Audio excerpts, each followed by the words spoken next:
I see fire. Inside the mountain I see fire.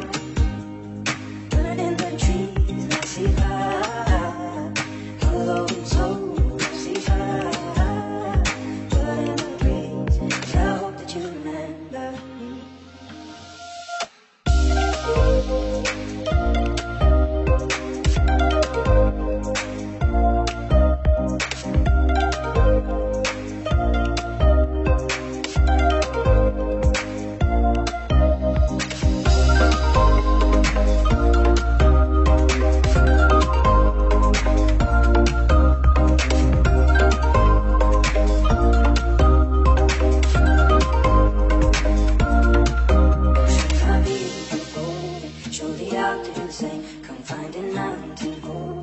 Too close to the flame, closing out by the road.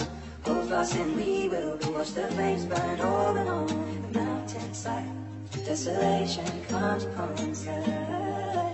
Now I see fire, inside the mountain I see fire. Burning the trees, I see fire. El curso se llama Imagen, Valores y Emociones en la Literatura Infantil y Juvenil, que Fernando me decía, Jimena, ese título está muy largo, pero era que queríamos incluir como todo lo que íbamos a tratar en las 3 sesiones. En la primera sesión tratamos el libro álbum y el valor de la imagen. En esta segunda sesión trataremos literatura, familia y valores. Y en la tercera, literatura, afectos y sentimientos. En esta segunda sesión, básicamente lo que queremos es ver de qué manera la literatura expresa, recrea o problematiza las relaciones familiares. También ver la importancia de las prácticas de la literatura en familia, las maneras didácticas de formar en valores, algo de lo cual Fernando, como saben ustedes, pues conoce bastante, y el uso estratégico de los libros de literatura infantil y juvenil en el aula. Para quienes es la primera vez, les recuerdo que Fernando es profesional en estudios literarios y magíster en educación de la Universidad Javeriana, es escritor, investigador y docente universitario, ha sido asesor pedagógico de instituciones públicas y privadas, es el actual director de la maestría en docencia de la Facultad de Ciencias de la Educación de la Universidad de La Salle, ha escrito muchísimo sobre la didáctica de la literatura, ustedes podrán consultar en su blog, pues varios de los libros que ha escrito y como les decía, ahora pasaré brevemente a las novedades, pero antes también quería contarles un poco sobre Francisco Leal, a quien ustedes seguramente conocen, es médico, pediatra, filósofo, ha escrito además de los libros para niños y jóvenes, ensayos sobre medicina y filosofía.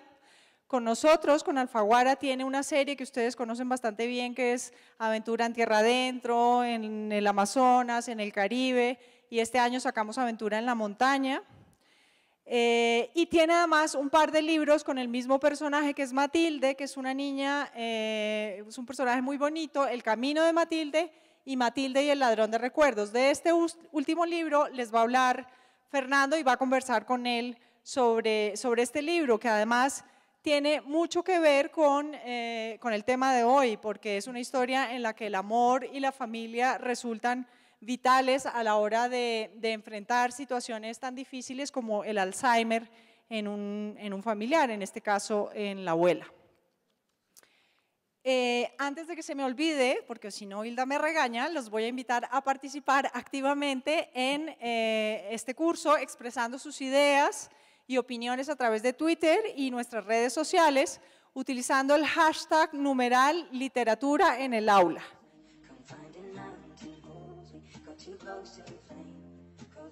Pesetti pues escribe con un gran sentido del humor. Este es un libro muy particular, muy sui generis, muy distinto a todo lo que ha escrito.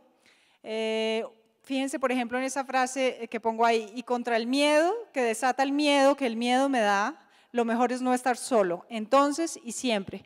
Y como ven, pues es un juego, utiliza juegos de palabras, son diálogos, es poesía, son textos como siempre muy cargados de humor, pero como les digo, juega un poco con las emociones más íntimas, juega por ejemplo en este caso con su papel, que es nuevo para él, de ser papá. Entonces ahora que estrena ese rol en su vida. Tiene un niño que se llama Vicente, que es muy chiquitín. Entonces, ha puesto como todas esas vivencias y emociones íntimas en este libro, que es muy de poesía y muy de jugar con el absurdo, con la infancia, con el juego, con el lenguaje, con los sonidos, con el movimiento.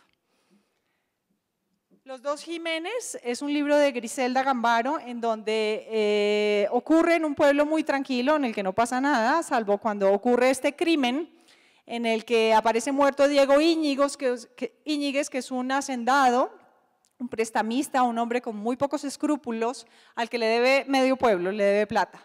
Y un día aparece muerto y el comisario, que no tiene ni idea de ser comisario, tiene un ayudante que es uno de los dos Jiménez, y justamente le encarga a Jiménez que inicie una pesquisa a ver quién es quien mató pues, a Íñiguez. Y a pesar de que inicia una investigación un poco disparatada y absurda, pues logra llegar a quien lo mató. Es una historia policial diferente, con muchísimo sentido del humor, con toda la picardía de Griselda Gambaro, que como saben es una de las grandes escritoras de Argentina y sobre todo una de las grandes dramaturgas de Argentina. Es sobre todo conocida por sus obras de teatro, fue una mujer que fue muy censurada durante la dictadura argentina. Y bueno, hay personajes muy divertidos, como este, por ejemplo, José Malpede, que siempre anda preocupado porque no le cambien la E del final de su apellido, para que no quede Malpedo, por supuesto. ¿Me decían algo ustedes ahí? Ah, vale, perdón. Bueno, luego está este libro que se llama El mar, de Jairo Buitrago, y con ilustraciones preciosas de Alejandra Estrada. Es un libro álbum, es el primer libro álbum de Alejandra. A Jairo pues lo conocen ustedes ya bastante bien, es uno de los autores más importantes colombianos en este momento. Y la belleza de este libro radica justamente en la sencillez y en la poesía que transmite, no solo en los textos, sino en las ilustraciones. El mar es una línea, comienza diciendo, y es una línea imaginaria que una niña invoca desde su casa, y en esa casa ve ballenas, pescados, pescadores, olas, etc. Mediante metáforas, el libro narra el sentimiento de llevar el mar consigo. De este libro creo que ya les había hablado en la sesión pasada, es La cabaña en el árbol. Además Fernando les va a hablar también de él, es un libro precioso, muy difícil de soltar, como dice Yolanda Reyes en el prólogo. Un libro que tiene que ver mucho con el tema justo de este curso, de las relaciones familiares, con dos personajes fascinantes que son Juan y Santi, que son dos personalidades muy distintas, lo comentábamos ahora con Fernando. Juan se enfada porque a su padre le toca irse justo cuando van a construir la cabaña en el árbol, y Santi en cambio pues se resigna, y Santi recibe todo lo que la vida le da como un regalo. Su papá les promete que cada semana, a pesar de que él no esté, les va a mandar un regalo que les va a ayudar a construir la cabaña en el árbol, y Santi le encuentra a todo, digamos, todo lo encuentra fascinante. Si no le sirve para la casa, pues hace con él un juguete divertido. Y es ver justamente, es un libro sobre las relaciones familiares, sobre ese ambiente familiar, sobre los sentimientos y sobre los estados de ánimo. Un libro bellísimo además, que quedó muy pues, preciosamente ilustrado por Luisa Uribe. El fotógrafo de cristales, también seguramente oyeron hablar de este libro en la Feria del Libro, allí lo presentamos, Albeiro lo presentó allí. Es un libro que tiene que ver con un joven que es aficionado a la fotografía, de la clase alta caleña, vive justamente en el barrio de Cristales, y se enfrenta a la desaparición de su hermana. Tiene un padre que nunca está en casa, una mamá que solo se preocupa por las cirugías plásticas, y entonces él ve que cuando desaparece su hermana nadie en realidad se está preocupando por buscarla, entonces él decide emprender esa búsqueda. Y es una historia que transcurre justamente entre el barrio de Cristales, que es quizás el barrio más elegante de Cali, y el barrio de Siloé, que es donde ocurre, pues es una olla de crimen en Cali. Y él justamente conoce la vida de las pandillas en Siloé, se enamora, descubre el amor allí. Es un libro sobre la difícil etapa de la adolescencia, y está mezclado, es muy bonito porque está atravesado por la música del rap. De hecho, una de las cosas que decía Albeiro en la presentación es que para él fue toda una odisea escribir canciones de rap, porque para hacer la novela y para hacerla creíble tenía que oír mucho rap y ser capaz de escribir algunas canciones. El libro está narrado en primera persona, por ejemplo, esta frase digamos, describe muy bien lo que es el libro. He pensado que la gente que vive en Siloé es más auténtica, sin poses ni estridencias. Son lo que son y no les da pena que lo sepan los vecinos. No como en Cristales, donde todo es tan perfecto y nada desentona, y donde hay tanta soledad. Es un poco eso, ¿no? La mezcla de clases y cómo él descubre que también es muy importante pues, el conocer al otro antes de juzgarlo prematuramente. De este libro también seguramente oyeron en la Feria del Libro, porque también lo presentamos allí, vino Gonzalo España, lo trajimos desde su casa en Santander, y es un libro precioso, que es un relato, como pongo aquí, muy jovial, con muchos tintes de humor, y que mezcla la ficción con la realidad que vive Marcial, que es un niño de 5 años, que ha perdido a su padre y una mamá muy ausente, vive con su abuela, pasa mucho tiempo solo, no tiene juguetes y entonces descubre que un juguete o un juego puede ser amarrar a un lagartijo y hacerlo pasar por las vías del tren para que lo mate el tren. Esto le parece sensacional y ya se convierte en un pasatiempo de todos los niños del barrio, pues es un sector muy marginado de la ciudad. Es en la Bogotá de los años 30, del tranvía, es muy bonito. Además quedó muy bonito ilustrado por Carlos Manuel Díaz. Y ahí entra la ficción, porque entonces ya los lagartos, la comunidad de lagartijos se entera de esta cosa tan absurda y aterradora que hace Marcial y acude a la policía de los lagartos y encarga a 2 de ellos darle una lección a Marcial. Es un libro en el que se puede trabajar pues, el respeto a los animales y la importancia de que los niños vayan a clase, porque si no, pues puede pasar que cojan este tipo de pasatiempos no muy santos. Este libro también lo conocieron ustedes en feria, lo hizo Santillana, Estados Unidos, y lo trajimos aquí. Justo lo habían preparado y lo estaban preparando y ocurrió pues la muerte de Gabriel García Márquez. Pertenece a una colección que se llama Personajes del Mundo Hispánico, en donde está, pues, por ejemplo, conoce a Gabriela Mistral, hay varios personajes, Pablo Neruda, etcétera.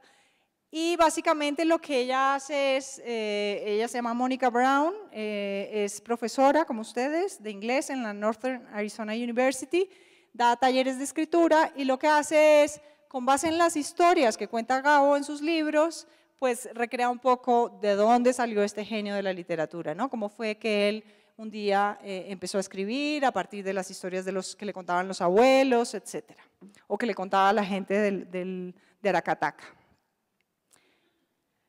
El inventor de juegos, seguramente también han oído y han visto la película porque los invitamos a todos ustedes a que fueran a verla. No sé si sigue en cartelera, creo que ya no. Pero bueno, ahí está, le hicimos una camisa al libro, esta es la portada y esta es la sobrecubierta porque quisimos tener la cubierta de la película.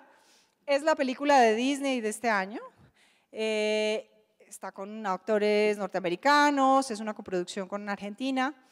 Y básicamente es un niño, Iván Dragó, que a los 7 años participa en un concurso de invención de juegos y resulta seleccionado entre otros 10.000 chicos. Todo empieza porque un día los papás lo llevan a un parque de diversiones, él detesta los parques de diversiones, no quiere participar en nada, casi obligado, participa porque el papá le dice que participe en uno de los juegos, no gana, pero el señor del puesto de diversiones le regala una revista. Y en esa revista él descubre que puede participar en este concurso de invención de juegos. Bueno, pues esto le cambia la vida sustancialmente porque además pierde a sus papás que montaban en globo, tienen un accidente un día y entonces termina él viviendo con una tía y luego con su abuelo que es un famoso inventor de juegos. A medida que avanza el relato uno se da cuenta que Iván recorre un camino ya fijado por otro y que de alguna manera somos los lectores los que terminamos construyendo la historia de este libro. Esta es una frase que dice la revista Eñe del diario Clarín, dice: hay aventuras y peligros a granel en este libro. Hay un pequeño personaje que crece gracias a su ingenio, hay una imaginación delirante a la hora de describir los juegos. Se los recomiendo mucho porque además es de un autor muy bueno que es Pablo de Santis, que también tiene libros en adultos, pues novela de adultos, y tiene varios en serie roja. Bueno, este libro estoy muy contenta de presentárselos porque es un libro bellísimo, nos hacía falta libros de adivinanzas y de poemas, y quién mejor para trabajar esto que Luis Darío Bernal. Está lleno de humor, como los libros de él, tiene mucha ternura y realmente es un libro donde se puede trabajar, por ejemplo, el aprecio de los niños por la naturaleza. Tiene adivinanzas, tiene poesía y es especial para niños de 3 a 8 años. Se los voy a mostrar para que ustedes vean, además que quedó precioso ilustrado.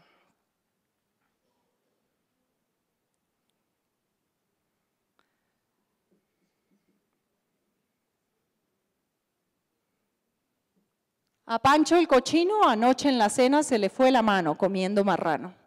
Y hoy le duele el páncreas, también el pulmón, y siente picadas en el corazón. Parece que nada le había hecho daño hasta que don Cerdo comió chicharrón.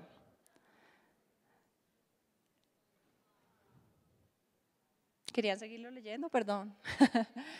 Llorando en el baño, hoy prometió Pancho no comer más nunca un plato de chancho. Mas su esposa duda, pues Pancho es muy terco, que abandone al fin la carne de puerco. Bueno, las ilustraciones son preciosas, la verdad es que quedamos muy contentas con este libro, La rosa del colibrí, un día soleado y brillante de los inicios de enero, un colibrí y una rosa por vez primera se vieron. Colibrí lanzó un suspiro, rosa un pétalo soltó, y en la esquina del jardín, bajo esos cielos de enero, un pico beso le dio a la rosa al colibrí antes de alzar raudo el vuelo. Este también es genial. Una vez por las calles de Trujillo aparecieron 25 grillos. Como era carnaval, nadie veía mal que bailaran en meros calzoncillos. Un orangután llamado Satán se escapó del zoo de muy aburrido y se fue a la calle causando pavor. Bueno, él es muy bueno con esto, con las rimas, con el sentido del humor, y la verdad es que es un libro que quedamos muy contentas en la editorial y que ahora les podemos traer. Está en impresión en estos momentos, así que muy pronto lo van a poder tener. Un 100 pies, no lo olviden, debe ser un campeón de boxeo, patinaje, karate y decatlón. Un 100 pies, oigan bien, un 100 pies nada es, si no está enamorado de una preciosa 100 pies. Esto para además contarle a los niños eso, el amor por los animales y la naturaleza es precioso. Y creo que nos hacía falta un libro como este en Alfaguara. Teníamos pocos de adivinanzas y de rimas y esto. Bueno, las adivinanzas están aquí al final.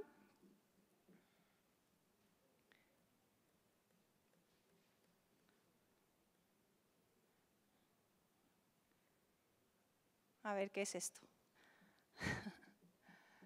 Bueno, y ahí la adivinanza al revés. Yo creo que se van a divertir los niños con este libro. Bien, entonces vamos a volver. Ya casi acabó, Fernando. Luego está Alma y Frin, que también es otro de los libros de Pesetti, de los últimos. Es un nuevo episodio en las vidas de nuestro amigo Frin y su grupo de amigos. Todo ocurre cuando empiezan las vacaciones, entonces cada uno se va. Frin se va un poco resignado al pueblo del tío, Alma se va a la playa con su mamá, Linko conoce Alemania, donde es posible que se tenga que ir a vivir allí.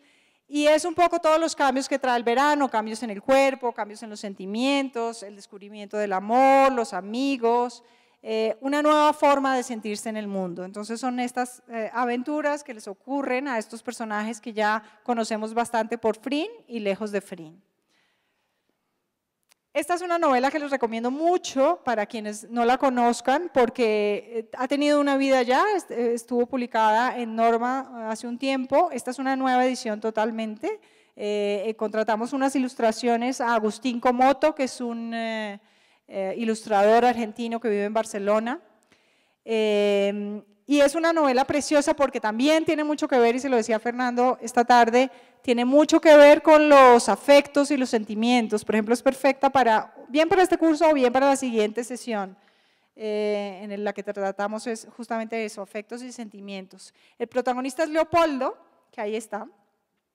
Leopoldo amanece con fiebre porque su persona favorita en el mundo, la abuela a la que ve todos los días, a la que llega a ver después del colegio, porque no llega a su casa, sino llega a la casa de la abuela, que es quien lo atiende, con quien conversa, con quien toma las onces, con quien duerme la siesta después de hacer las tareas. Es una relación preciosa con la abuela. se le acaba de morir. Entonces, claro, su mundo se le desbarata, él siente que todo el mundo lo mira de reojo en el colegio porque se le acaba de morir la abuela, él se le llama en el colegio el niño viejo porque parece un viejito, es una personalidad así como muy ensimismado, etcétera. Y decide un día después de la muerte de su abuela que su amiga Julia y él, su amiga Julia, que es así como está en la ilustración, más alta que él, delgadita, que es quien se sienta al lado en el bus, decide que ellos dos tienen que ir a recuperar las cosas de la abuela, que no entiende por qué Gracia, sus 5 tíos, todos dentistas, muy raros, por cierto, todos, con unas personalidades muy curiosas, deciden llevarse las cosas de la abuela, que la abuela coleccionó durante toda su vida, regalos del abuelo, en fin, y él no entiende por qué. Entonces decide, toda la novela es cómo recupera Leopoldo las cosas de la abuela. Y quiero dejarles esta frase de Álvaro Castillo que dice: los lectores de esta novela podemos ver al que fuimos y soñar con que todo niño viejo siempre encontrará el amor y la amistad en la vida, y saber que las personas preferidas en el mundo habitan en nosotros y en los objetos que han amado cuando ya no están, siempre en orden de estatura. Recomiendo mucho este libro. Y creo que este es el último, Cuentos al revés, de Rodari, que por supuesto siempre será muy bien recibido. Érase una vez un pobre lobillo que llevaba la comida de su abuela en un paquetillo, tropezó con la temible Caperucita Roja e imaginen ustedes todo lo que pasó después. Básicamente es un libro en el que los cuentos suceden al revés. Y eso es, si quieren les voy a mostrar solo para que vean pues las ilustraciones también de este libro, es precioso.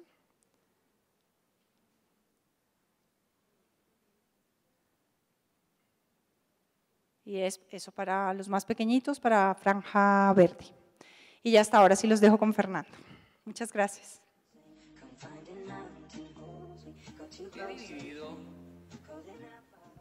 He dividido mi charla como en 3 momentos. El primer momento es ¿qué es eso de educar en valores? El segundo momento es la relación que hay entre literatura y valores. Y el tercero, voy a tomar algunas obras de las que hablaba Jimena y les voy a proponer como una ruta didáctica. Y ahí empalmamos con la charla del autor. ¿De acuerdo? Bueno, ¿por qué creen esa imagen? ¿Por qué creen que elegí esa imagen en relación con el título? Digan.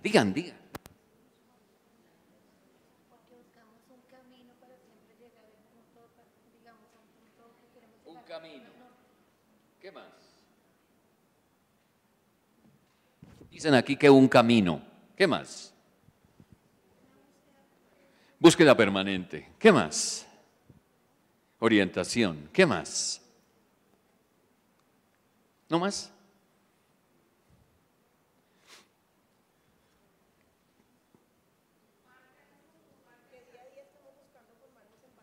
Que día a día estamos buscando formando en valores. Yo soy como el amplificador aquí. Listo. ¿Qué más?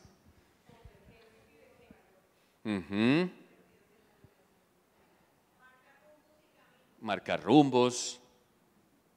Bueno, pistas rápidas. Nos toca ir como rápidos. Primera pista, a ver. Los ¿Qué he experimentado yo trabajando con maestros? A veces uno, digamos, en el colegio le dicen y le hablan de formación integral y al profe le dicen, bueno, mijo, no olvide trabajar en valores. Y uno dice, listo, se le tiene. ¿Qué valores? Dignidad, lo que usted quiera, yo le hablo de eso. Pero uno no ha sido formado para la didáctica de los valores. Entonces lo que voy a tratar es de perfilar algunas pistas de eso. O sea, los valores no son una asignatura, los valores no se enseñan como la geografía, no son una clase de matemática. Fíjense que nosotros fuimos formados en un modelo en el cual, por ejemplo, frente a los mayores, llámese papá, tíos, abuelos, que a lo primero que tenía uno que aprender de chiquito, el respeto.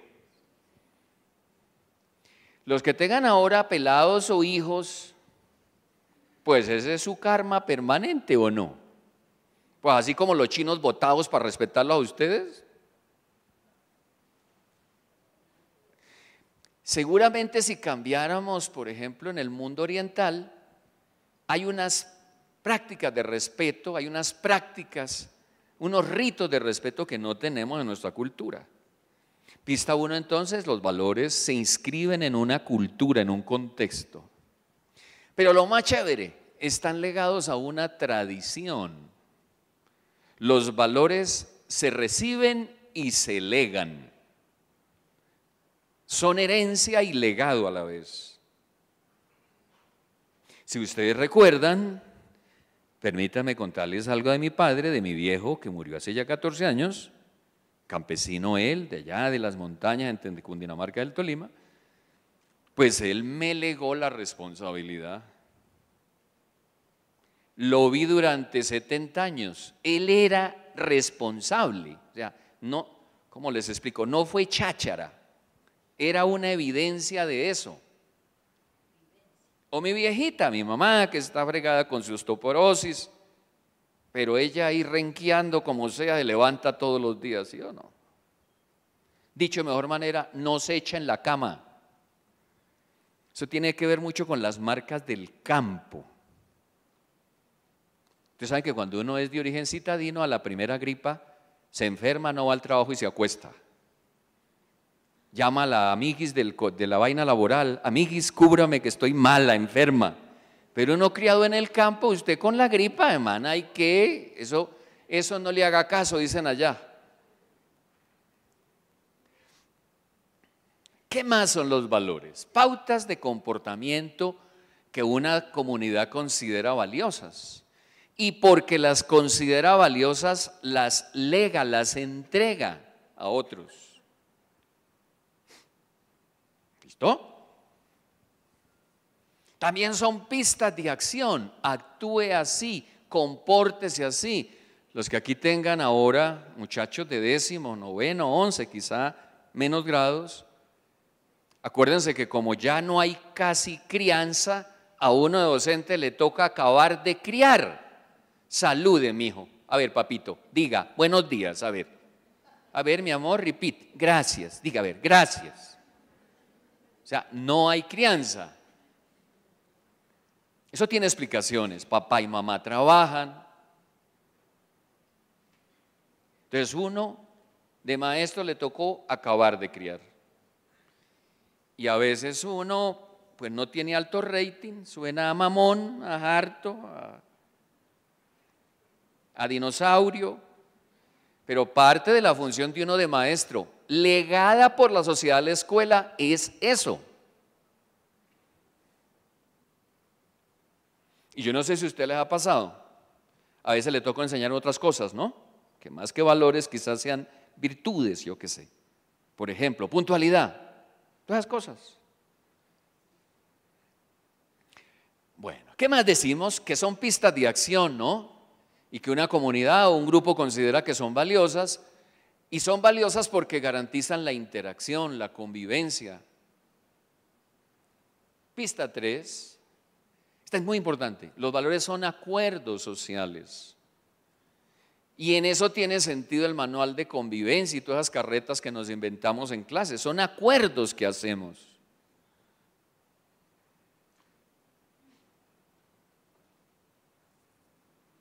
Y la última pista que hay ahí, que esos valores son referentes esenciales para una comunidad, para una familia, para un contexto. Deberíamos los maestros tomarnos más en serio qué es lo que aglutina una nación que no es, y lo que les voy a decir, ni la política, ni la religión, ni la ideología. Hay algo que aglutina, es algo más que el deporte. Bueno, primera pista entonces, más o menos. Pista 2.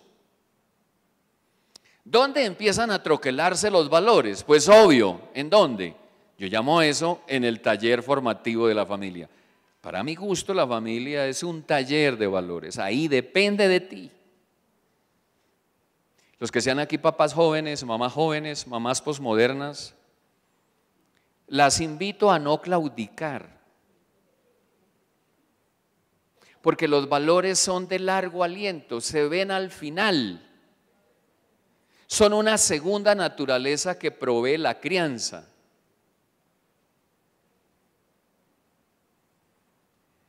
Entonces, puede que su hija ya le diga, mi mamá es una intensa, o otras palabras que usa, ¿no? Bueno, mi mamá es una mamona, pero usted persista, mija, no claudique, mija. Así pierde el rating. Así diga a su hija a veces que mi mamá jode mucho.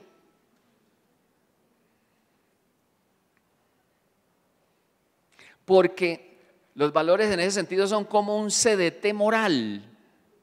Es una inversión que haces a largo plazo. Yo me veo a mí mismo, ¿no? En estos cursos que hago, yo no sé si a ustedes les pasa, depende de sus marcas de crianza. Puntualidad, esa está en mí, digamos, forma parte de mi disco duro. Hay otras generaciones que eso no, ¿cómo les explico? No entró, no está en el mapa cognitivo. Le vale huevo llegar tarde, bueno, allá, ¿qué importa? Ahí llegué. O como una vez que estábamos en La Guajira, en Riohacha, en una especialización, desarrollo educativo regional, bueno, 3 de la tarde, no llegaba nadie, 3:30, nadie. Entonces uno empieza a preocuparse, ¿será que estoy en el salón que es? No, si era ahí. 3:45 aparecen 4, pero no entran al salón, se hacen atrás y lo miran a uno. Vienen de Uribia, Camarones, bueno, como hacia faltando 20 para las 4, mano, ya un grupito.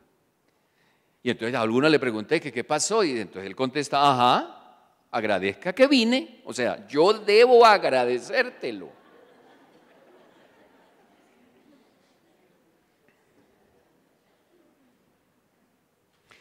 ¿Qué más dice? Se troquelan en la familia, pilas, se acentran en la escuela, o sea, se profundizan.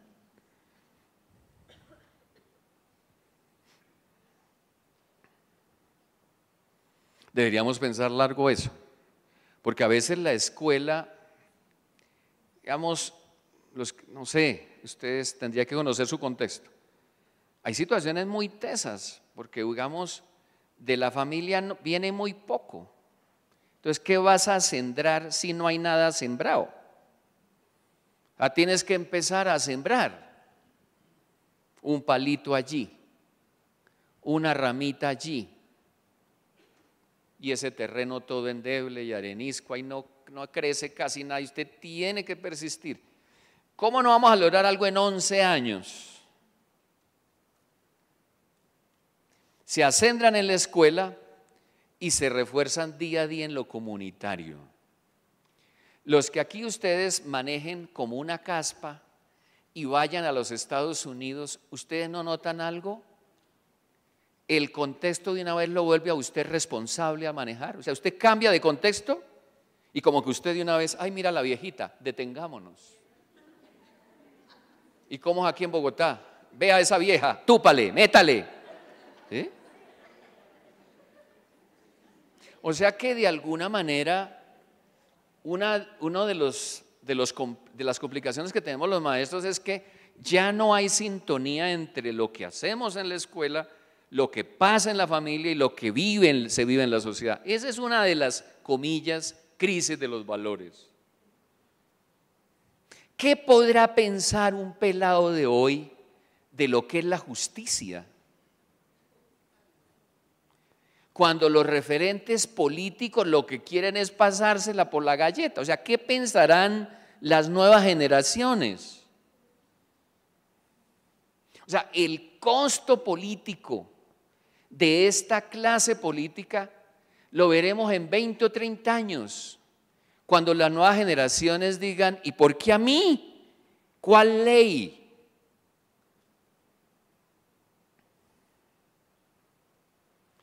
¿Qué más decimos allá? ¿Eso se hace para qué? Como para que uno tenga una segunda naturaleza. Digamos, uno viene con cuerpito, bracitos, manitas, ojitos.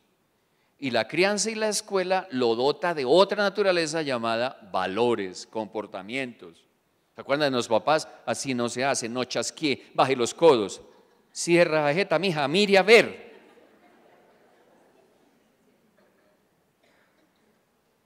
Y yo pienso que esa crianza era una maravilla porque tenía tiempo, ¿se acuerda?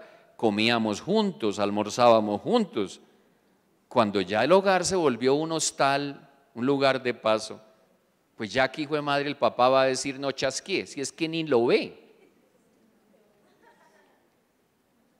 Deberíamos pensar mucho, por ejemplo, en los colegios donde hay que almuerzan juntos. O sea, hay una serie de cosas. Hay que creerle mucho a los salesianos que consideraban que en el patio se hacía la formación de base, la dura, la fuerte.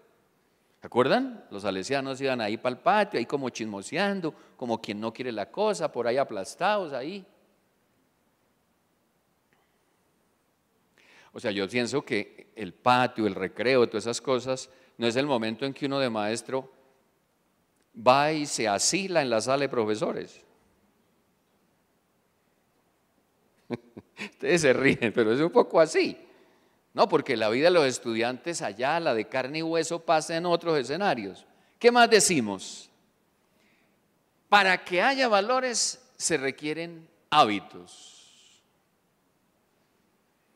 Bienvenidas. O sea que el aula es un espacio para crear esos hábitos. Los que trabajen aquí con chiquitos o no. ¿Hábitos de qué? De higiene, todo eso o no. A ver, mis amores, todo vamos a dejarlo como estaba. A ver, mis amores, orden, orden, dice la profe. Y entonces allá está Miguelito y está todos los que dicen, a ver, Raúl. Entonces Raúlito tiene que volverse, le parece que usted es mamón, pero a dejarlo donde tocaba, bueno, yo qué sé, la plastilina, lo que sea. Profesoras, profesores, colegas, los invito a pensar mucho de cómo se forman los hábitos, porque los hábitos no se forman porque yo les diga a ustedes que tengan un hábito. Si es fregado quitarse un vicio, un hábito es una cosa compleja de adquirir y una cosa compleja de quitar. Por ejemplo, secretos aprendidos de los jesuitas. Usted quiere aprender un hábito, cuélgueselo a otro hábito que ya tenga. Por ejemplo, usted asistió a este curso y dijo, sí, mija, yo tengo que leer, tengo que formarme, yo hace rato estoy desactualizado. Bueno, usted quedó motivada, pero de ahí a que haga eso, porque luego usted qué dice, pero a qué horas, si yo en ese colegio que joden y piden y hacen, yo a qué horas. Conclusión. Pero supongamos, usted ya tiene el hábito de tomarse un tintico al final de la noche, las que aquí fuman, y echarse un cigarrillito. Ya tiene ese hábito. Cuélguele a ese hábito un cuartico de horas de lectura, no de preparación de clase, de lectura, para usted. Como ya tiene ese hábito, digamos, se llama lectura de pucho. Mientras dura el pucho, ahí voy leyendo, ahí voy leyendo. No es mucho. Acordarse de los jesuitas. No es la cantidad, sino la persistencia de lo pequeño. ¿Cuántos de ustedes tuvieron de sus padres, le enseñaron hábitos de ahorro? Muchos de nuestros padres lo hicieron, otros no lo han hecho. Por eso usted llega a los 50 años, primo hermano de un vaciado. O sea, no tuvo usted, nadie le ayudó a tener hábitos de ahorro. Entonces uno dice, ¿pero qué voy a ahorrar con ese salario? Precisamente porque gana poquito es que hay que ahorrar. ¿Sí entienden la paradoja? Es una ley de Keynes. Ganas poquito, hay que ahorrar, porque entonces es muy frágil tu economía.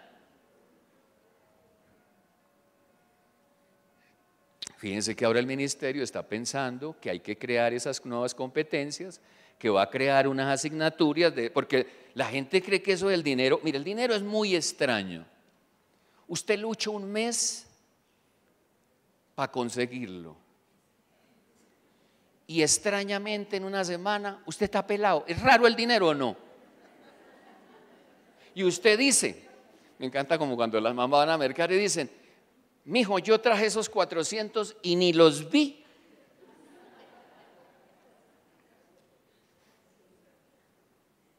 Hay que ser mucho tiempo buen pobre para aprender a ahorrar. Bueno, los hábitos de estudio, hábitos de lectura. Me precio, eso fue algo que me legaron mis padres, hábitos. ¿Por qué a mucha gente no le prosperan las dietas? Porque no tiene ahí una vaina llamada hábito, o sea, tiene calenturetusa, es decir, ay, sí, yo tengo que hacer la dieta de sol, la dieta de la grasa, bueno, 2 semanas. Y al primera pizza que usted ve dice, bueno, eso, una pizza no hace daño ni jode la dieta, eso échele. ¿Sí o no? Bueno, el tema de los hábitos, hay una relación directa entre hábitos y valores. Dicho de mejor manera, a veces toca persistir 1 año, 2 años, 3 años, hasta que eso se interiorice. ¿Qué más decimos? Al final dice, en esa persistencia de determinadas pautas o en la reiteración de una forma de comportarse con los demás, los valores dejan de ser ideales y se convierten ¿en qué? En práctica.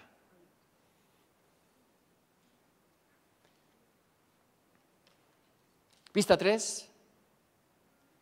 Los valores requieren encarnarse para que signifiquen.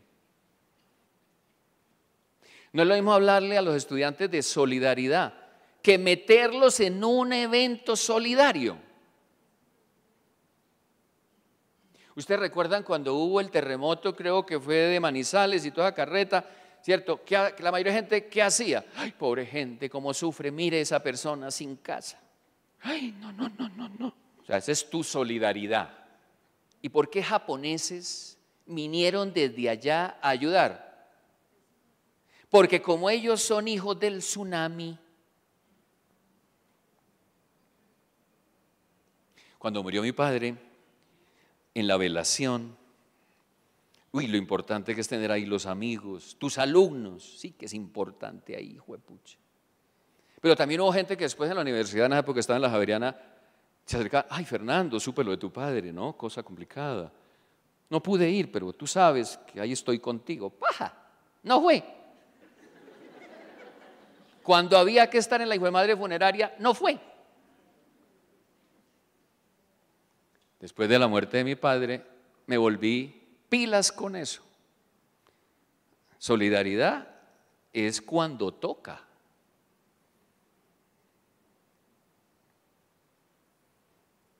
O sea que más que colocar carteles en los colegios, sea solidario. La solidaridad es un valor. Estudiante que se respete es solidario, por más y mejor solidaridad. No, porque eso no va a pasar nada. Nuestras instituciones están llenas de carteles de eso, hacemos la semana de eso, pero en últimas, eso no se encarna.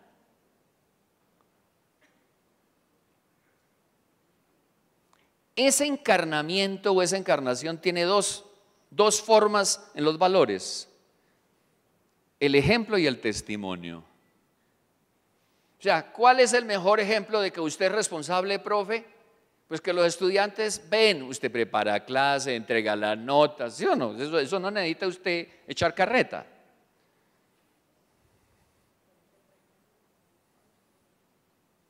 ¿Se acuerdan lo que les conté una vez? Estaba yo por allá en Girardot, en una capacitación, bueno, y en la última parte, ahí echados en unas sillas rimas, unos gordos así, los profes de educación física.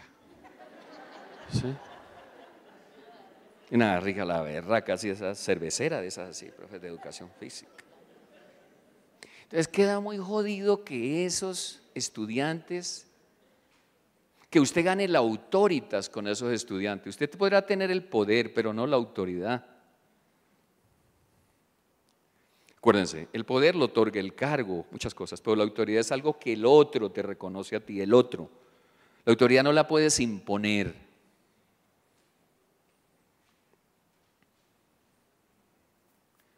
Otra forma, entonces, hay que testimoniar los valores para más que predicarlos. ¿Qué más decimos ahí? Cuando tenemos esa ejemplaridad y ese testimonio, nace el deseo de imitar, de comportarse. Los gringos han hecho muchos programas de educación en valores interesantes. Por ejemplo, uno que llama ¿cómo era? Sea su propio héroe. Y podríamos tomar el ejemplo de James, ¿o no? Cuando entrevistan a estos chiquitos, ya James es un referente, quieras o no. Los chiquitos quieren ser James. Y yo ahorita que miraba un poquito al mediodía, muy inteligentemente él le quiso entregar unos balones ¿a quién? Pues a los niños. Y esos chiquitos cómo se peleaban. Usted imagina, hay un momento de esa imagen en que un chiquito no se la cree que todavía la tiene, así, pucha, mi balón.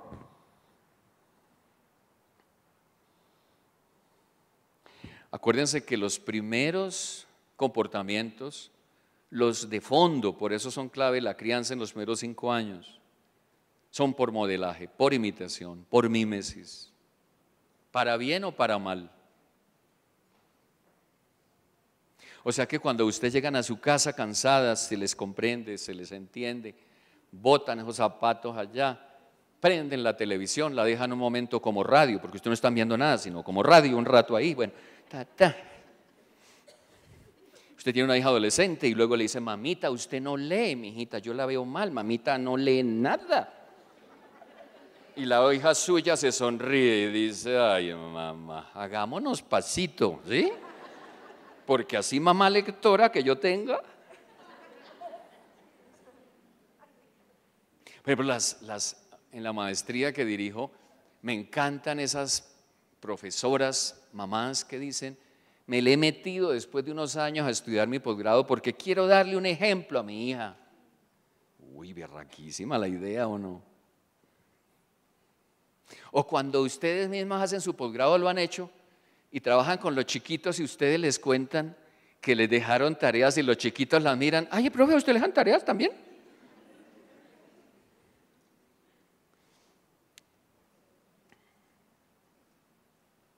¿Qué más decimos? Los valores requieren un ambiente, un hábitat, un espacio.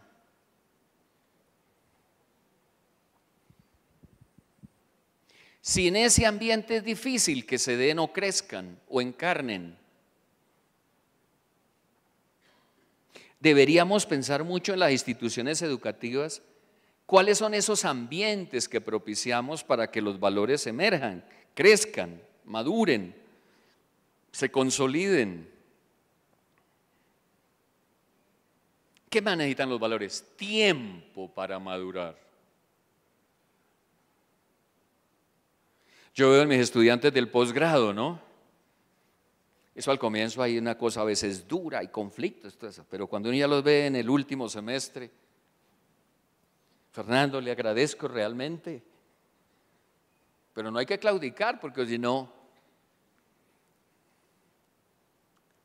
tiempo. ¿Y qué más hay que hacer? Pues, colegas, hay que tener tacto, mucho tacto. Pónganle cuidado, lo que digo yo ahí. Demasiada imposición puede hacerlos fastidiosos o inalcanzables. Demasiada permisividad puede hacerlos aparecer vanos o innecesarios. Eso que digo al final es una clave para la crianza también de los hijos. Hay un principio que me gusta mucho cuando usted tiene hijos chiquitos.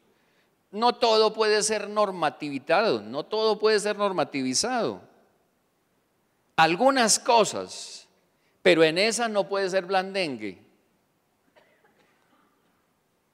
Yo pienso que en el aula es como igual. Pista 5. Yo creo que una educación en valores, y con eso vamos cerrando esta primera parte, presupone 3 cosas: el discernimiento, el buen juicio y la toma de decisiones. Fíjense que en este cuento que nos ha tocado a los maestros de hablar de competencias ciudadanas y todo eso, como digamos, uno no se ha alfabetizado en esto de la didáctica de los valores, pues uno trata de hacer lo mejor que puede. Pero yo me daría por bien servido si después de un proceso formativo en valores uno logra esas tres cosas: discernimiento, buen juicio y toma de decisiones, que son las que en la vida cotidiana hacemos permanentemente. ¿Qué entendemos por discernimiento? Pasar la acción por la reflexión, para que la acción no dependa del capricho.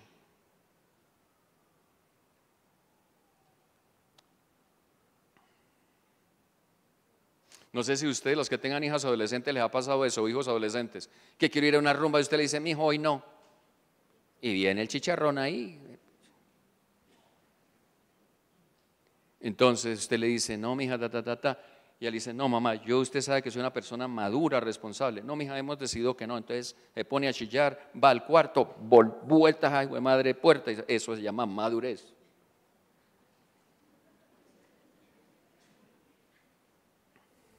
¿Qué es más el discernimiento? Revisar el pasado para prever el futuro. ¿Quiénes son unos duros en el discernimiento? Los jesuitas. Bueno, consejo para los amigos y amigas que tengo aquí, colegas. Usted se acaba de separar, póngale cuidado,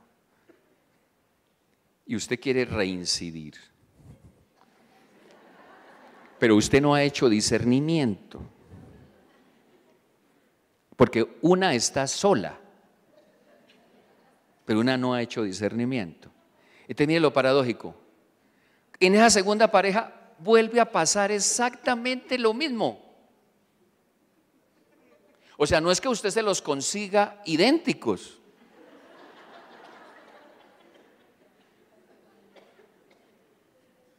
¿Por qué se acabó esa relación? ¿Qué es lo que fracturó esa relación? ¿Qué es lo que no permitió seguir en esa relación? Tienes que discernir, ese es el pasado, para reorganizar tu futuro. De otro lado está el buen juicio. Pensar, rumiar, reflexionar. En mi espacio familiar a veces pasan esas cosas que no, que y mire, lo mejor es llamarla de una vez, llame. Entonces uno toca, espere. A lo mejor no hay que llamar. Pero si al final, ¿qué? Llame, pues, ¿qué? Lo femenino es muy impulsivo, es su virtud y su defecto. Es de una, ¿qué hubo? Pero cuando uno va a hacer negocios con su pareja es así, eso, compre de una de esas, ¿qué va a pasar? Pues lo devolvemos. Lo devolvemos, ¿qué pasa?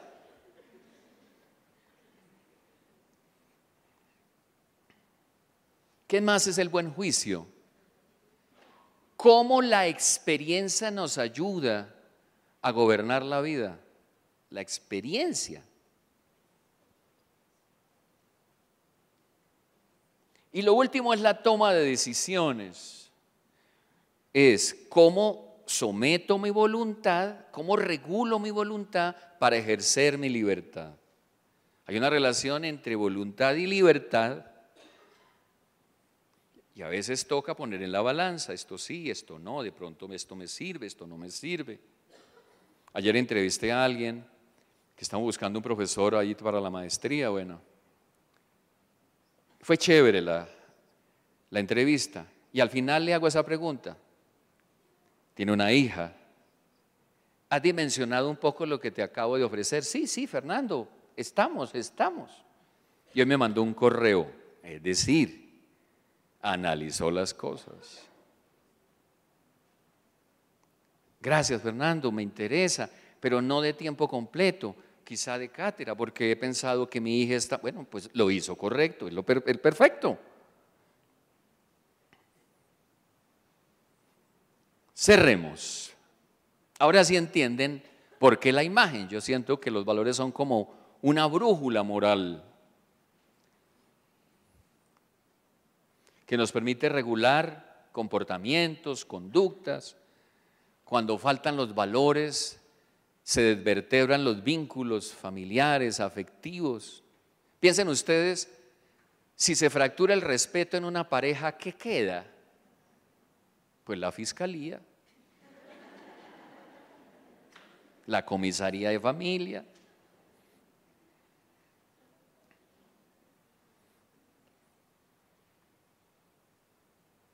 Y si no tuviéramos esas brújulas, pues estaríamos sometidos a los apetitos, o a los intereses, o a la anarquía, o a la fuerza.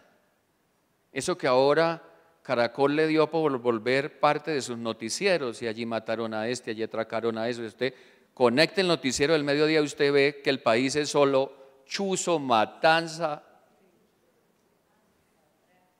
¿No ha notado eso? Es un giro periodístico para que usted llegue motivado por la tarde a dictar clases, sí, motivadísimo. Y la última parte que dice ahí es fundamental que entendamos el compromiso de legar unos valores a las futuras generaciones. Los educadores somos responsables de ese legado. Los padres son responsables de ese legado. La escuela no puede hacerlo todo por ellos. No sé si a usted les ha pasado que hay papás que llevan los chinos allá al colegio. Mire, a ver, ¿usted qué hace con ese? Mire, a ver, haga alguna cosa con ese. Y ahí hay dos pistas, ¿no? Porque los valores son riqueza espiritual de una parte, y de otra forma o de otra manera es otra ciudadanía que uno presenta. Bueno, pista 1 de esta tarde, algo sobre los valores. Bibliografía básica, y quiero rápidamente, bienvenido, quiero rápidamente decirles algunas cosas.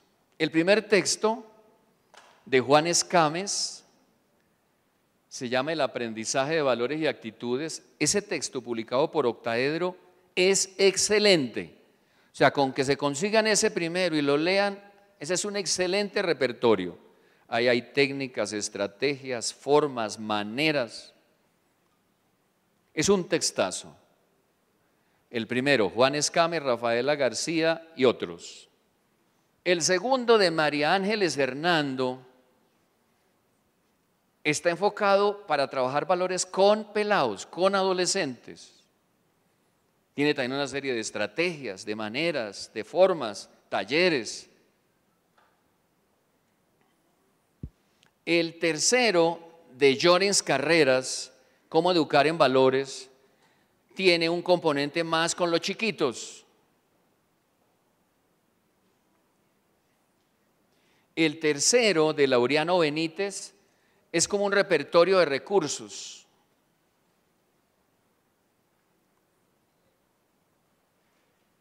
El texto de Juan Gras, que publicó Grillas, es una buena revisión a teorías, formas, modelos y estrategias en educación en valores. Y me coloqué ahí en un librito que yo publiqué en el 2009 sobre las éticas del cuidado, que se llama Custodiar la vida. Bueno, primera parte. Segunda parte. Vamos a ver si lo hacemos en un cuartico de hora. Ya hablamos de los valores, ahora vamos a hablar de los valores y la literatura. Y al final charlamos sobre una obra literaria para ver en acción eso, de la literatura y los valores. Bueno, pista primera. Una frasecita de Susan Sontag y otra de Ítalo Calvino. Mire lo que decía Susan Sontag. La literatura es, en primer lugar, una de las maneras fundamentales de nutrir la conciencia. ¿Y qué más dice Susan Sontag? Desempeña una función esencial en la creación de la vida interior y en la ampliación y ahondamiento de nuestras simpatías y nuestras sensibilidades hacia otros seres humanos y el lenguaje. Les pido que subrayen eso de una de las maneras fundamentales de nutrir la conciencia. Y el maestro Italo Calvino decía, la literatura es uno de los instrumentos de autoconciencia de una sociedad. Me parece chéverísimo porque hay como una relación entre nutrir la conciencia, si se quiere individual, y tener autoconciencia la misma sociedad.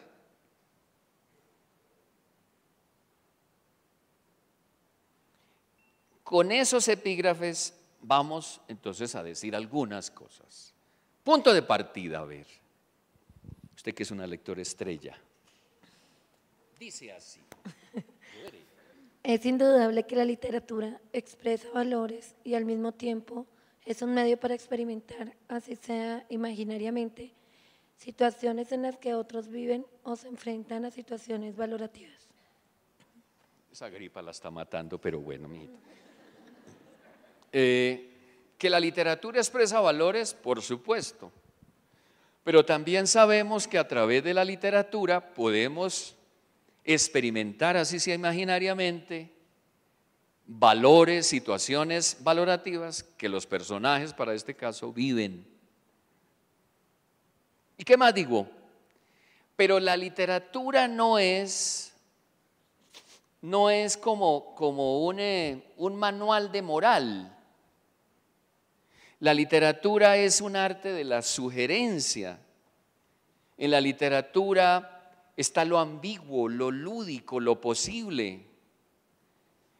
A veces tiene elementos simbólicos. O sea, la literatura no es como un manual de moral. Entonces, como no es eso, hay que tener en cuenta algunas cosas. ¿Qué cosas? La primera, más que retomar a la literatura para adoctrinar en unos valores, tenemos que convertirla en un espacio para dialogar sobre ellos. Usted ahorita aspiro en el diálogo que voy al cierre de esta tarde, de una obra maravillosa que leí, pues que hablemos de valores, de unos valores, de Matilde y el ladrón de recuerdos. Y aquí está la obra, pero no es que uno leyó ahí en la guía. Usted tiene su catálogo de Alfaguara, busca en la parte de atrás y dice, ¿dónde están los valores?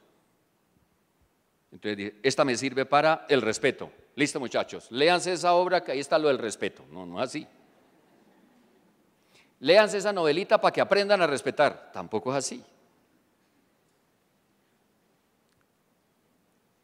Digamos, lo que nos dice este cuadrito es que ahí hay una orientación para ti, pero tú tienes que hacer el trabajo didáctico. Ese no está hecho. Entonces eso es lo que trato de compartir ahí, ¿no? Recordemos, decía, que los valores en la obra literaria se presentan a través de un trabajo estético. Está la construcción del personaje, la construcción del ambiente, los diálogos, los tiempos, los espacios, la acción. Eso que hicimos en el primer curso, cuando hablamos del cuento y cuando hablamos de la novela. O sea que, pilas, no por nuestro afán ético descuidemos el componente estético.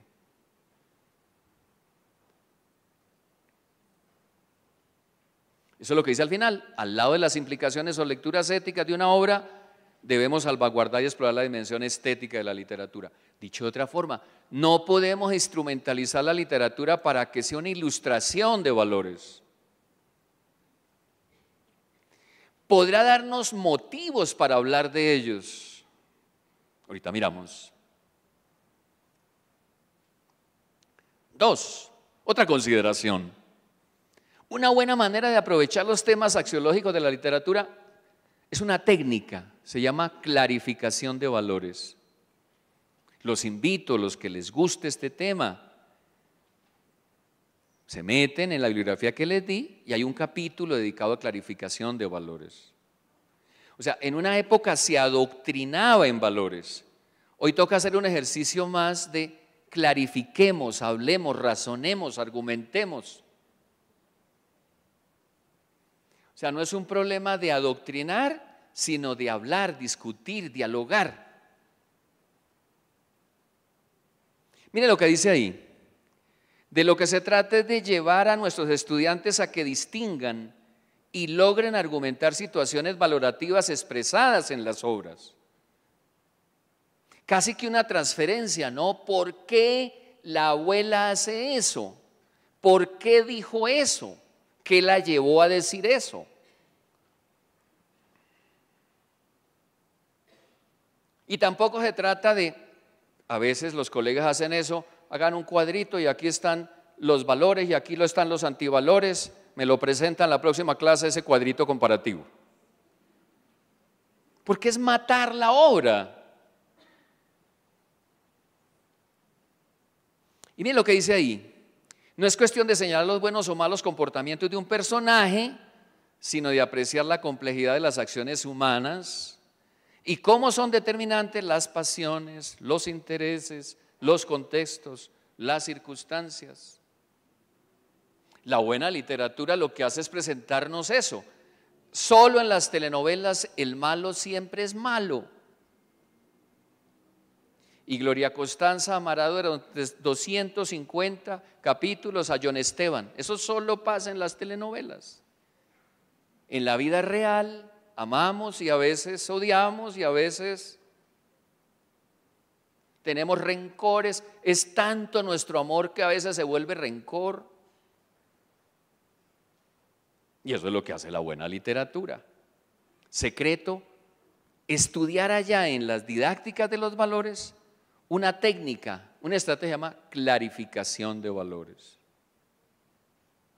Pista 3. Hay que procurar que las situaciones valorativas expuestas por la literatura toquen la dimensión experiencial del alumno. Yo creo que esas recomendaciones que hace, por ejemplo, Alfaguara en su catálogo, ¿no? Para tales y tales edades. Ustedes han visto ese catálogo, viene de distintas formas, viene por temas, viene por edades, viene por autores. Y por eso yo creo que hay que pensar muy bien el plan lector. Y por eso yo creo que hay que elegir muy bien ciertas obras.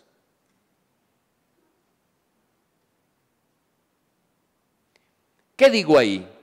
A veces, porque el joven ha vivido una situación personal parecida a la de la obra. A lo mejor algunos de sus alumnos, como vamos a hablar esta tarde, su abuelo, su padre mismo, está viviendo una enfermedad como el Alzheimer. Bueno, ese es un puente, un punto de unión. Entonces hay que conocer primero bien a tus estudiantes y después de que conozcas bien a estos estudiantes, piensas en el plan lector. O sea, el plan lector no es de curso, sino de mis estudiantes de ese curso. Y si la mayoría son pelados o muchachas de hogares separados o en proceso de separación, si la mayoría ha vivido una experiencia de muerte de alguien de una familia,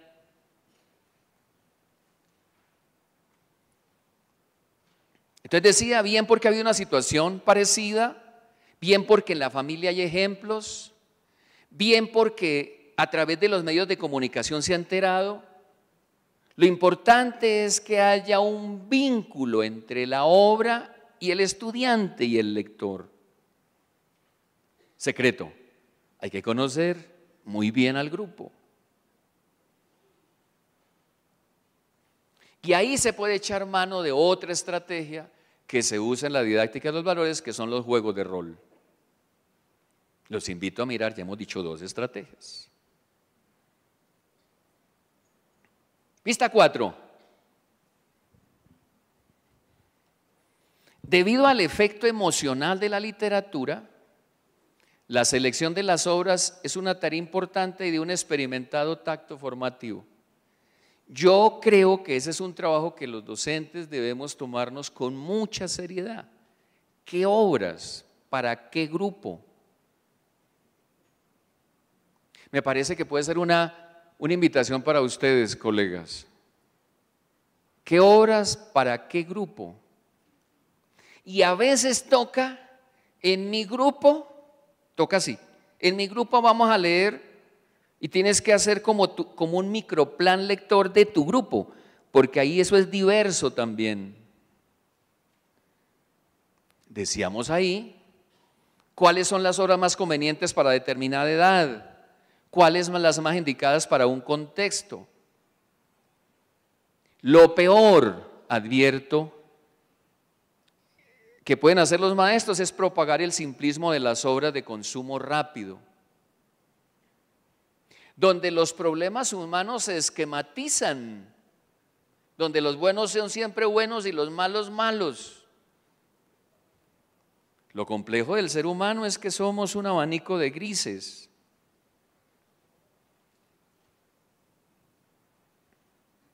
Eso que digo al final es importante. No hay que negarles a los estudiantes la lectura de obras en las cuales se pongan al descubierto los problemas hondos del ser humano. A veces uno coge una novela como La montaña mágica de Thomas Mann, pues claro, si se la presentan los estudiantes así, dice, uy, profe, no nos mate. Pero cuán honda, cuán profunda, cuán compleja. Una reflexión sobre la enfermedad, la música, el tiempo, la vida.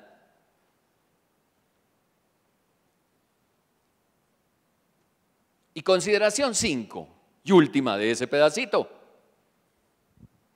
Así era, vea, 20 minuticos. Yo he descubierto que puede hacerse un empalme entre educación en valores y un método, una estrategia de hacer lectura crítica que se llama la lectura estilística. No sé, los profes que estén formados aquí en literatura o en español, recuerdan un poco cuando los formaron en eso, y si no los formaron en eso, yo les ayudo un ratico hoy. Miren lo que digo, conocer el método y las técnicas de la lectura del análisis estilístico puede ser un excelente recurso para asociar motivos literarios con valores. Ahorita les voy a mostrar un ejemplo al cierre. Motivos literarios con valores. ¿Qué es la estilística? Una forma de leer el contenido de las obras a partir de los motivos. ¿Qué son los motivos? Los temas recurrentes.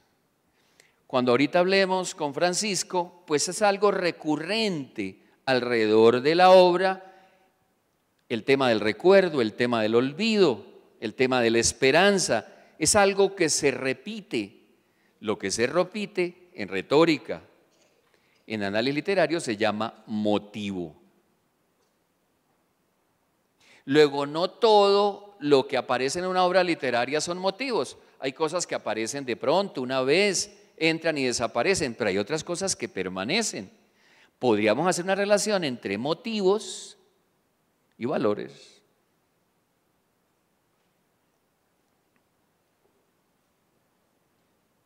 Y yo digo ahí al final que la estilística permite que el contenido de la obra no sea ancilar al momento de ver sus aspectos éticos, porque a veces entonces uno solo coge un pedacito de la obra, pero resulta que el grueso de la novela no habla de eso fue un pedacito. Por algo lo que vamos a hablar más tarde se llama el ladrón de recuerdos, ¿o no? O sea que si le hiciéramos una lectura transversal al motivo, tema motivo, recuerdo, pues de pronto encontraríamos un poco de cosas.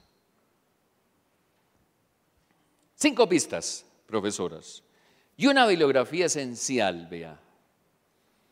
Vuelvo a citar un texto clásico de Jorge La Rosa, que el Fondo de Cultura Económica reimprimió y amplió. Se llama La experiencia de la lectura. Ahí dedica varios capítulos a esa relación entre literatura y vida, literatura y experiencia. Este librito que publicó el IDEP, se lo recomiendo sobre todo para los más chiquitos, que se llamó Literatura y Valores. Fue una beca de investigación, taller de talleres. Y fue una beca interesante porque se validaron unas obras usando una metodología común y una metodología con valores. Este texto de Antonia Pascual es un libro dedicado solo a clarificación de valores en distintas edades, en distintos contextos, en distintas áreas.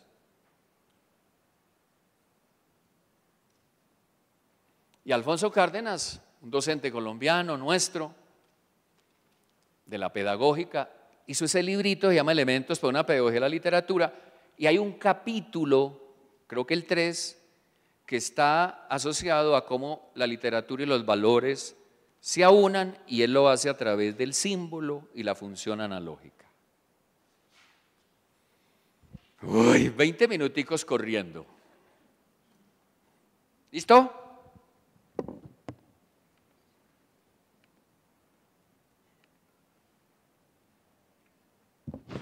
Último pedacito.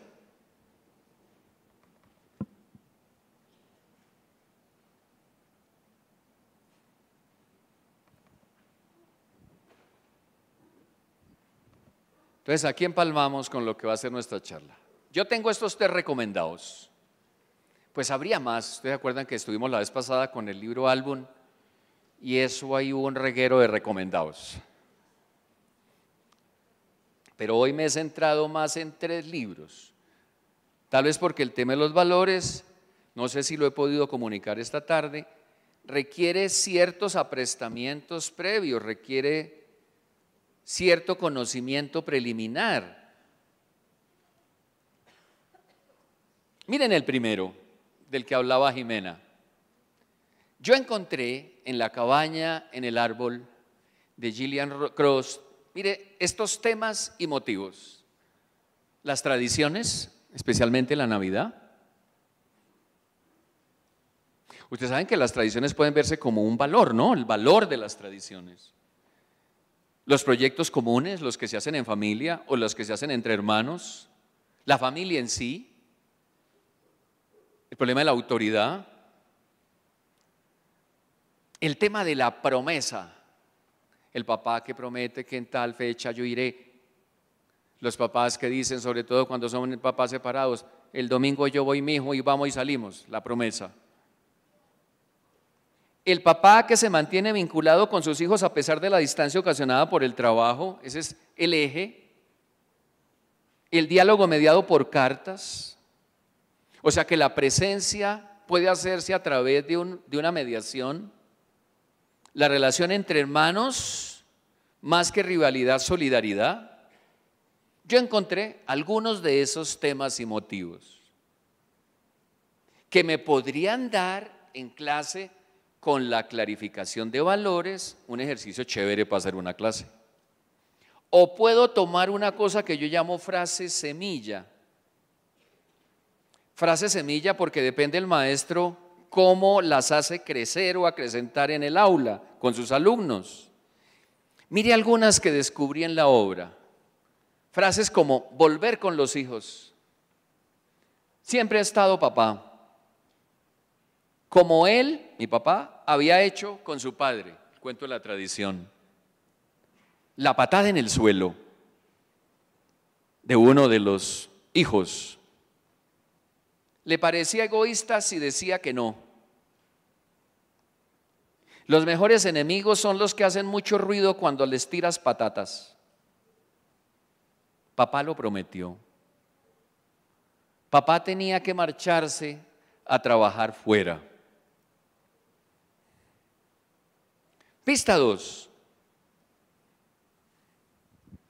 No sé si ha estado en su plan lector, si lo han trabajado en el aula. El rojo era el color de mamá. ¿No? Cerquita, lejano. ¿No vinieron? Bueno. Yo encontré estos temas y motivos. El de la enfermedad, el del consuelo, el del cuidado, la pérdida de los seres queridos, en este caso la muerte de la madre, también hay la muerte de una tía, la familia deshecha y recompuesta. Ustedes saben, el contexto es una bomba y en la bomba muere la mamá, la tía y otra persona, pero no me voy a poner a contárselo y no, qué gracia. El abrazo, esa es una obra que me gusta mucho porque hay cosas mediadas esencialmente por el abrazo. Pienso yo un poco cuando murió mi padre, allá en la funeraria, uno está ahí, va llegando la gente, llegan alumnos, compañeros, colegas, te miran, te dan un abrazo y ya. O sea, no hay que hacer una explicación epistemológica ahí, mira que la muerte, la existencia, no, el abrazo. El terrorismo, digamos que es como el más obvio, la sinceridad, el recuerdo, una relación entre ciudad y campo, el llanto, algo, no es lo mucho, pero hay algo sobre el trabajo infantil, el miedo, el viaje, la aventura, y encontré algunas frases semilla también. Somos solo dos, muere la madre, solo queda papá, la hija. Somos ahora solo dos. Quiero protegerte. Ese día aprendí que no siempre la sinceridad funciona del todo. Ese es un temazo. Si yo fuera maestro, a veces nosotros decimos siempre, hay que ser sincero siempre. ¿Será?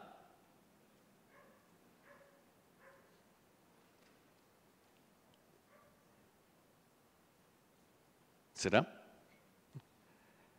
Quería tener un hermano para no estar sola. Mamá era aficionada a las fotos. Lejos, donde los recuerdos no me atormenten tanto. El rojo que da título al libro era el color preferido de mamá. Me preguntó si eras mi novia cuando ella empieza a trabajar allá. ¿Qué he hecho? Como ubicarles ahí unos temas o motivos que luego con una estrategia de formación en valores podíamos trabajar en clase. O unas frases semilla que pueden ser unos disparadores, unos detonadores para el diálogo en clase. Y como preámbulo a nuestra charla, querido Francisco, que es de lo que vamos a hablar ahorita en este cierre, en Matilde y el Aarón de Recuerdos. Entonces invito a Francisco aquí adelante, por favor.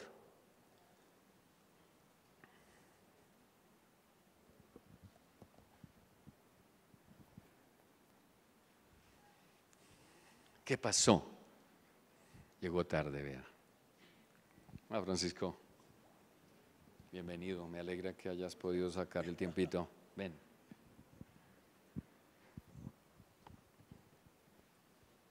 Por favor.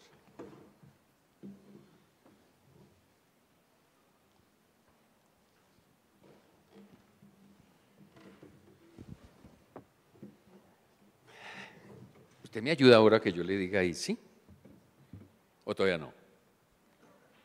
Pero todavía no. Bueno, Francisco, bienvenido. Aquí hay profesores, colegas. Como puedes ver, hay personas muy jóvenes. Hay unas que tienen experiencia acumulada. Hay nuevas generaciones. Yo escribí ahí como algunos temas y motivos que me parecían como para desarrollar algo, para hablar de valores. Sí, el tema de la enfermedad, el tema de la memoria y los recuerdos, el tema de la familia, el tema de la compañía, especialmente a los ancianos, que está muy asociado a esos temas de la vejez y la soledad. También hay un contraste entre la ciudad y el campo. Me llamó mucho la atención la espera, el tema de la compasión, esa distinción que haces hacia el cierre cuando se pierde la abuela entre si uno está perdido o desaparecido, el tema de la culpa. Entonces, a ver, Francisco, empecemos por ahí. ¿Por qué la familia? Yo te preguntaba cuando hablamos esta tarde, ¿qué papel cumple la familia en la obra cuando uno de los personajes descubren que está enfermo de Alzheimer? Bueno, ante todo, gracias Alfaguara por invitarme. Gracias a ti, Fernando. Me siento muy contento de estar hoy con ustedes porque con seguridad ustedes son de los públicos más exigentes y más críticos que puede tener un autor de literatura infantil y juvenil. De lo que dijo Fernando estoy muy de acuerdo.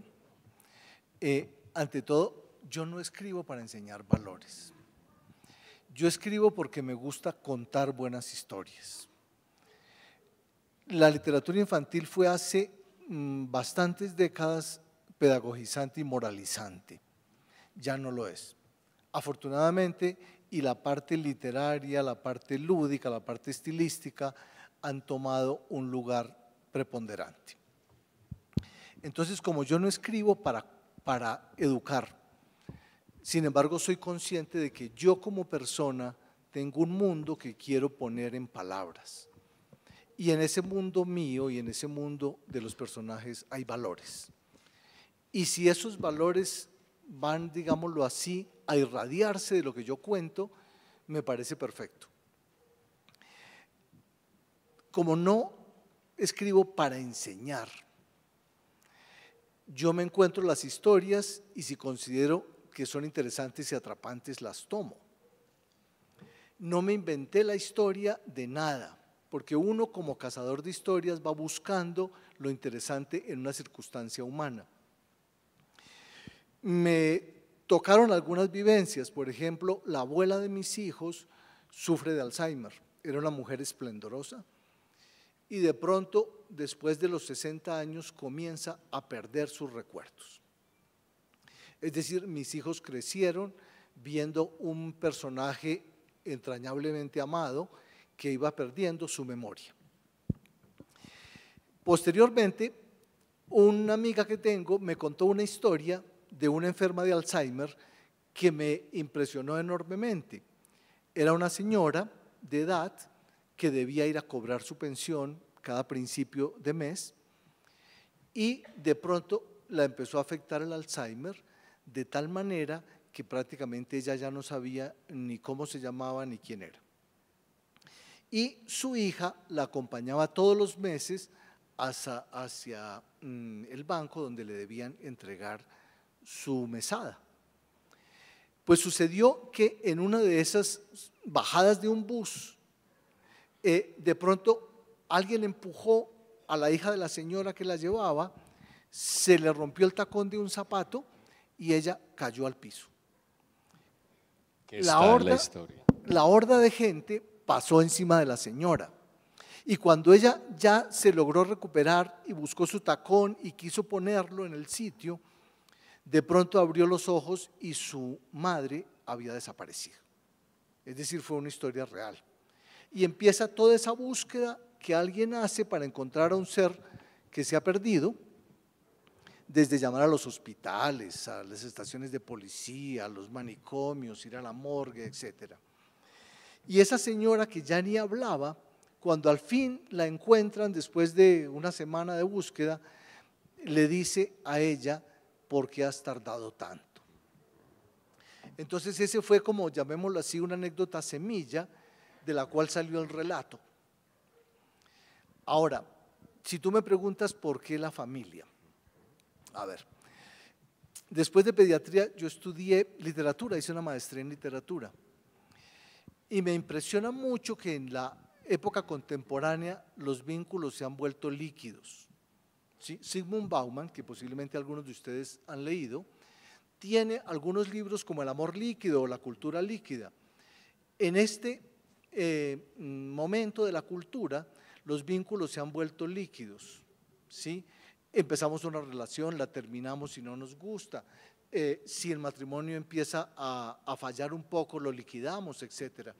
Es decir, los vínculos se han vuelto líquidos, siendo que de las cosas importantes en la vida son los anclajes afectivos. Entonces, esta historia me gustó y por eso posiblemente la escogí por una razón muy subconsciente, porque me interesa hablar de los afectos y en especial de los afectos que perduran. Otro tópico que yo veo es el de la esperanza. Lo veo como recurrente en el libro. El tema de la esperanza es tan importante en literatura infantil y juvenil, que es prácticamente de los temas centrales. Todos nosotros estamos acostumbrados a la literatura de los cuentos de hadas. Alguien dice, bueno, pero ¿por qué los cuentos de hadas todavía?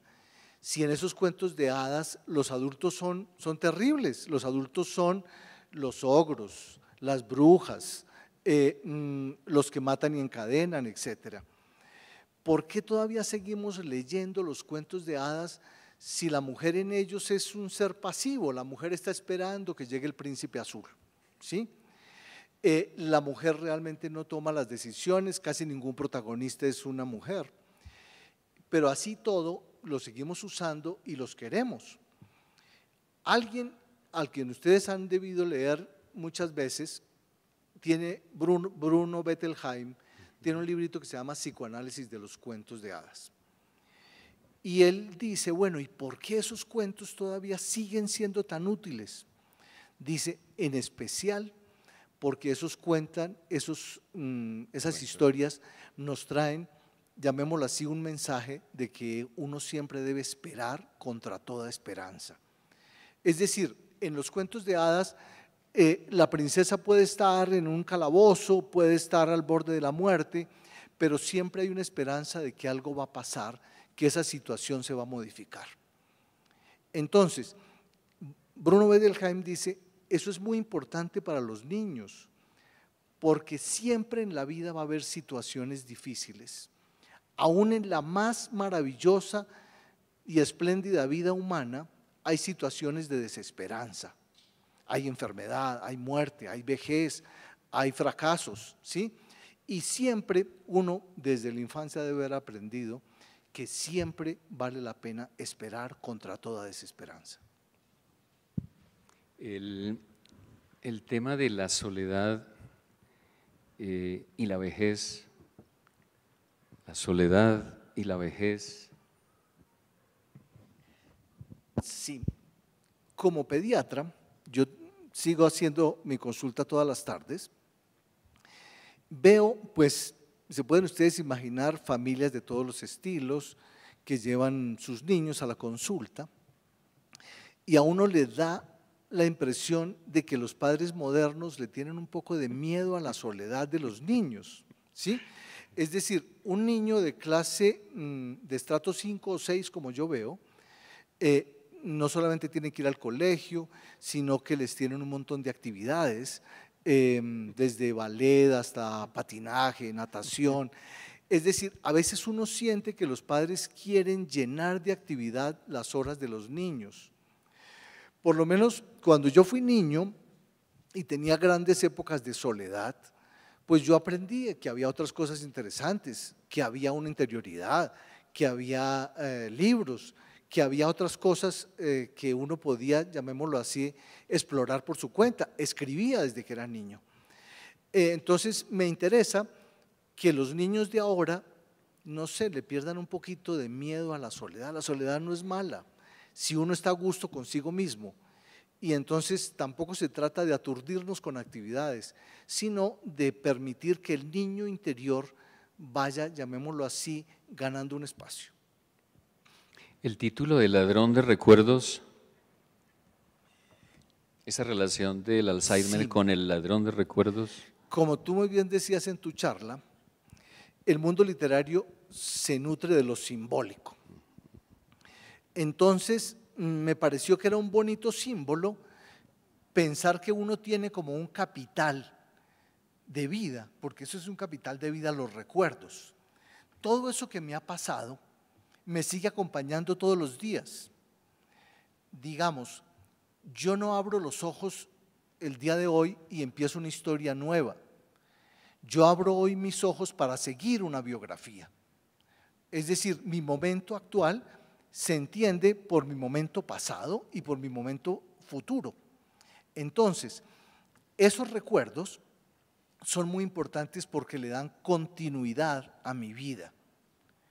Entonces, La misma palabra recordar significa volver a pasar por el corazón.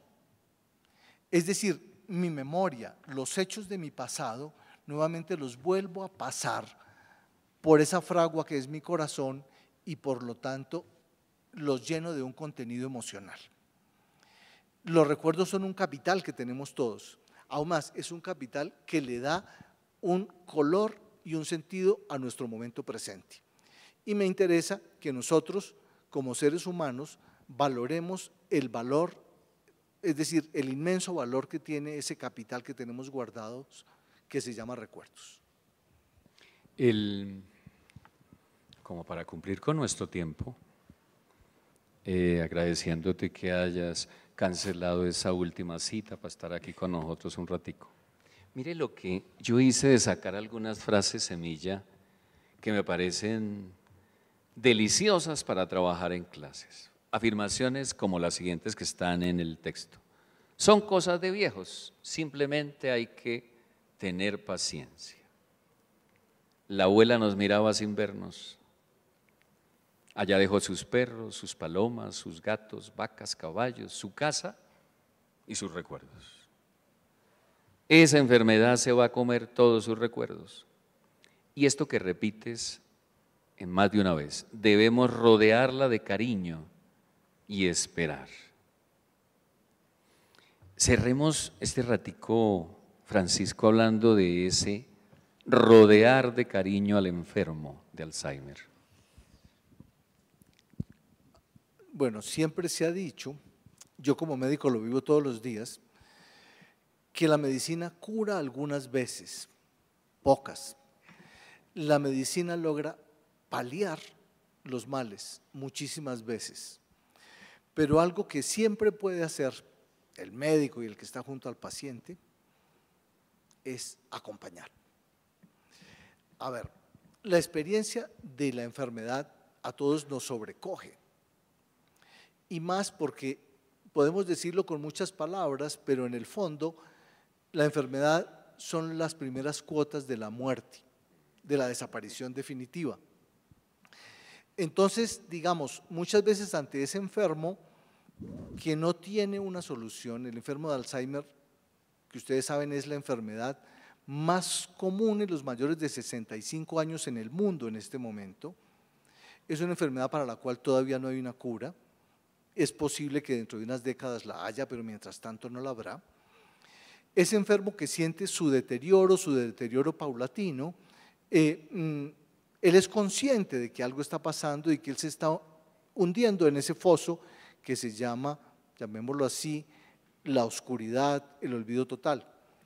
Nosotros como personas que estamos alrededor de ese individuo, siempre podemos acompañarlo. Yo pienso que los afectos son, pues digamos, como esa forma en que nosotros expresamos la solidaridad a los demás. Tú hablabas muy bien de todo lo que significa el abrazo, por ejemplo, ¿sí?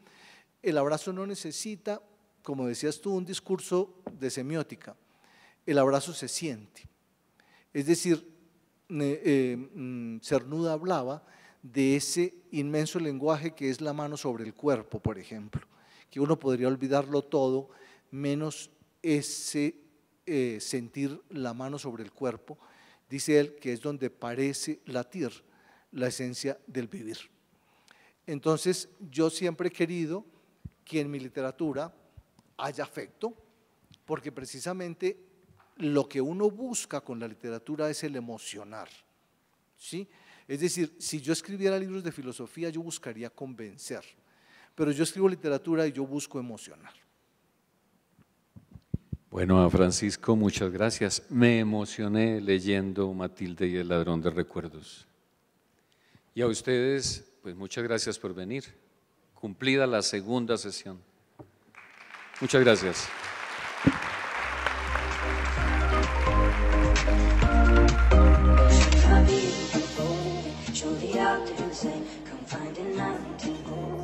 Too close to the flame, golden out fire, both us and me, but watch the flames burn over and on. Now take sight, desolation comes upon us. I see fire. like the mountains. Yo creo que los valores, esos acuerdos sociales, esos acuerdos comunitarios, esas brújulas morales, esos referentes que nos ayudan a orientar la acción, el convivir, son de vital importancia para la educación, para los educadores, para la familia, para la sociedad.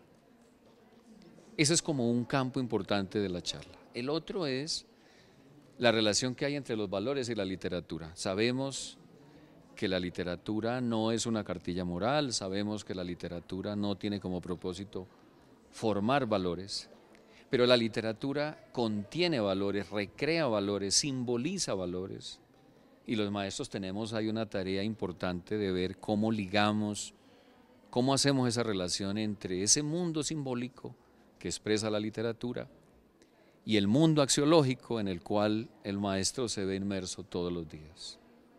Ahí están las obras, ahí están los libros, ahí está el trabajo del docente. Deberíamos entonces adoctrinar menos en valores, hablar de los valores con los estudiantes, proveerlos de discernimiento, que tengan la capacidad de poder tomar decisiones más razonables. Ese es como un eje importante de la charla. Y el otro campo que me parece significativo de lo que hicimos esta tarde es como dar algunas herramientas didácticas para ese tema de los valores, cómo educar en valores, cómo formar en valores, porque no basta hablar de ellos.